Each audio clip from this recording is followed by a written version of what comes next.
اعوذ باللہ من الشیطان الرجیم بسم اللہ الرحمن الرحیم تلک آیات اللہ نتلوہا علیک بالحق وانک لمن المرسلین صدق اللہ العظیم رب اشرح لی صدری ویسر لی امری واحلل عقدۃ من لسانی یفقہوا قولی رب یسر ولا تعسر وتمم بالخیر آمین یا رب العالمین۔ آج کے سبق میں ہم انشاءاللہ تعالیٰ سورۃ البقرہ کی آیت نمبر 252 کو گرامیٹیکلی انالائز کریں گے۔ ایک مختصر سی آیت ہے، اس آیت کے ہم 2 جملے بنائیں گے اور انشاءاللہ تعالیٰ آسانی کے ساتھ اس کو انالائز کریں گے۔ تو چلتے ہیں جی اس آیت میں استعمال ہونے والے پہلے جملے کی طرف۔ پہلا جملہ ہم وقت کی پہلی علامت تک بنا لیں گے اور جملہ مستانفہ قرار دے دیں گے۔ تلکا سے جملہ شروع ہو رہا ہے، تلکا ایک مبنی اسم ہے، معرفہ ہے، لہٰذا مبتدا بن سکتا ہے، تو اس کو ہم مبتدا بنا دیں گے اور خبر آ رہی ہے آیات اللہ کی صورت میں۔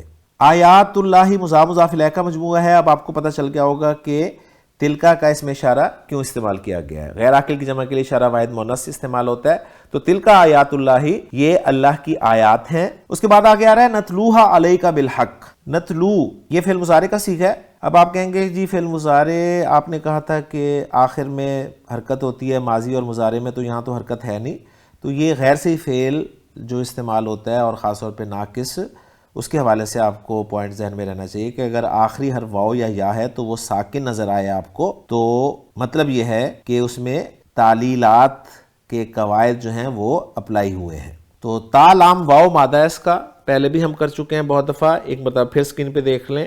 باب نون سے استعمال ہوتا ہے، تلوا یتلو، چینجز کے بعد تلا یتلو، اور مصدر ایک اس کا تلون ہوتا ہے جس کے معنی کسی کے پیچھے چلنا، اور دوسرا مصدر اس کا تلاوتن ہوتا ہے چیز پڑھنا یا پڑھ کر کسی کو سنانا۔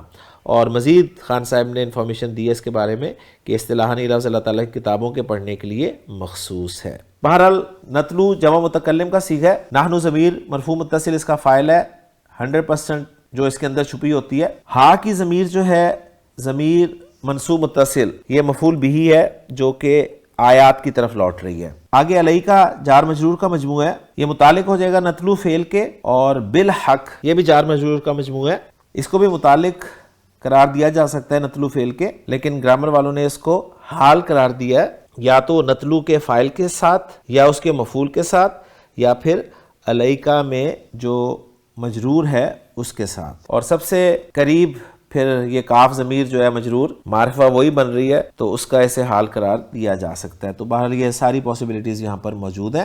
اب یہ نتلوہا علیک بالحق جو جملہ فعلیہ ہم نے بنایا ہے، فعل اپنے فاعل اپنے مفعول بہ اپنے متعلق سے مل کر جملہ فعلیہ ہو کر یہ کیا بن رہا ہے، تو یہ آیات اللہ کے لیے حال بن رہا ہے، کیونکہ آیات اللہ جو ہے یہ معرفہ ہے، اور معرفہ کے بعد جار مجرور آ جائے یا فعل آ جائے تو ہم اسے عام طور پہ اس کے لیے حال بناتے ہیں۔ تو اب یہاں پر دیکھیں، اب حال جو ہے وہ جملہ اسمیہ میں بن رہا ہے، مبتدا اور خبر جو پارٹس ہیں ان کے حوالے سے۔ تو حال کے لیے اوپن آپ نے ذہن میں بات رکھنی ہے کہ ایک محدود کانسیپٹ ہے کہ حال یا تو فاعل کا ہوتا ہے یا مفعول کا ہوتا ہے، ایسا ہی ہمیشہ نہیں ہوتا۔ بعض جگہ آپ دیکھیں گے کہ یہاں پر اب آپ نے اسے خبر کے لیے حال قرار دیا ہے۔ تو الحمدللہ جی پہلا جملہ ہمارا مکمل ہو گیا، مبتدا اپنی خبر کے ساتھ مل کر جملہ اسمیہ بن گیا، اور ترجمہ ہم کریں گے یہ اللہ کی آیات ہے اس حال میں کہ ہم انہیں تلاوت کرتے ہیں آپ پر حق کے ساتھ۔ اور پھر آخری جملہ جس پر یہ آیت ہماری مکمل ہو رہی ہے وہ ہے وَإِنَّكَ لَمِنَ الْمُرْسَلِينَ، واو کو ہم عاطفہ قرار دے دیتے ہیں، آگے انا آ رہا ہے، انا جب بھی آتا ہے اس کا ایک اسم ہوتا ہے، خبر ہوتی ہے، انا کا اسم منصوب ہوتا ہے، لہٰذا کاف ضمیر منصوب متصل اس کا اسم ہو گیا،